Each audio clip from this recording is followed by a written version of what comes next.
I told myself I wasn't gonna do it, but I just couldn't resist. I bought the brand new JConcepts Reactor Retro Monster Truck Kit to replace my JConcepts Regulator equipped to my Clodbuster. I've been racing this Clodbuster in the Retro class at RC Monster Truck events throughout the past year and a half, and I've even been able to take home some bracket wins with it. This truck has proven itself, and I could easily continue running it, but this new Reactor kit looks pretty sweet, and it has a lot of nice features that will lead to better performance and durability. This kit is available in 2 different wheelbase options, so I went with the shorter wheelbase to allow for better turning, since a lot of the tracks I run on are pretty tight. It comes as a slider, so the body, electronics, wheels, and tires are not included. For this build, I'll be carrying all of that equipment over from my Clodbuster. The build kicks off with the front and rear differentials in Bag A. These diffs are sealed, making them tunable with oil, and they have all metal gears throughout. JConcepts supplies you with a small bottle of 10K diff fluid to fill them up with. I found it helpful to apply some oil on the shims and gears during assembly to keep everything in place.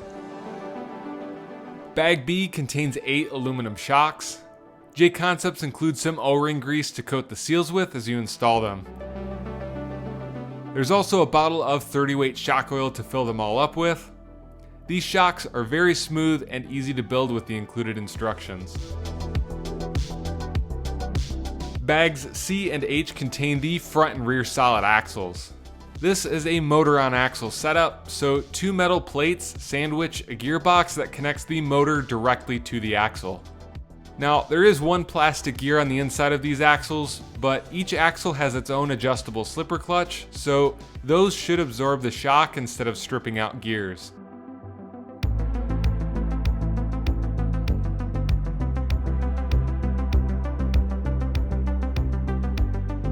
After transferring these stock Mabuchi motors over from my Clodbuster, I noticed that they have a very short motor shaft. JConcepts includes a couple of 25-tooth, 48-pitch pinion gears, and they just barely fit on the shaft, so hopefully they stay on there. The leaf springs in Bag G are pretty straightforward. They include some extra leaf springs as well if you want to do some tuning. Once those are built, you assemble the hubs along with the steering assembly. The servo sits on top of the axle and connects to a series of links and bell cranks behind the axle. Bags J and K contain the chassis and sway bars. When you're installing the battery retainers on the cradle, the manual calls for some M3 by 10mm screws, but I believe that's a misprint. They give you the correct screws in the kit, which I believe are 8mm long, so you just end up using those. Besides that, it was all very well laid out, and you just have to pay close attention to the diagrams. The main carbon fiber chassis rails attach to the cradle, and then you build a plastic roll cage to mount to the chassis rails. The roll cage can be slid back and forth on the chassis, and the sides of the roll cage come in a few different sizes so you can choose what fits best under the body you're looking to run.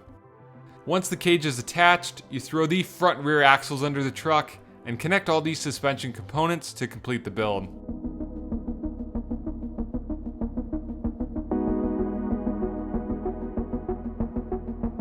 Setting the finished reactor next to the old Regulator setup gives you a better idea of how much more refined the reactor's design is.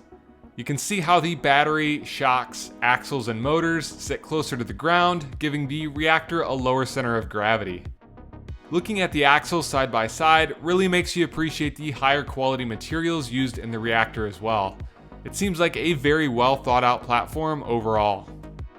After transferring the wheels, tires, and body over from my Clodbuster, I'd say it's time to give this truck a quick test run outside.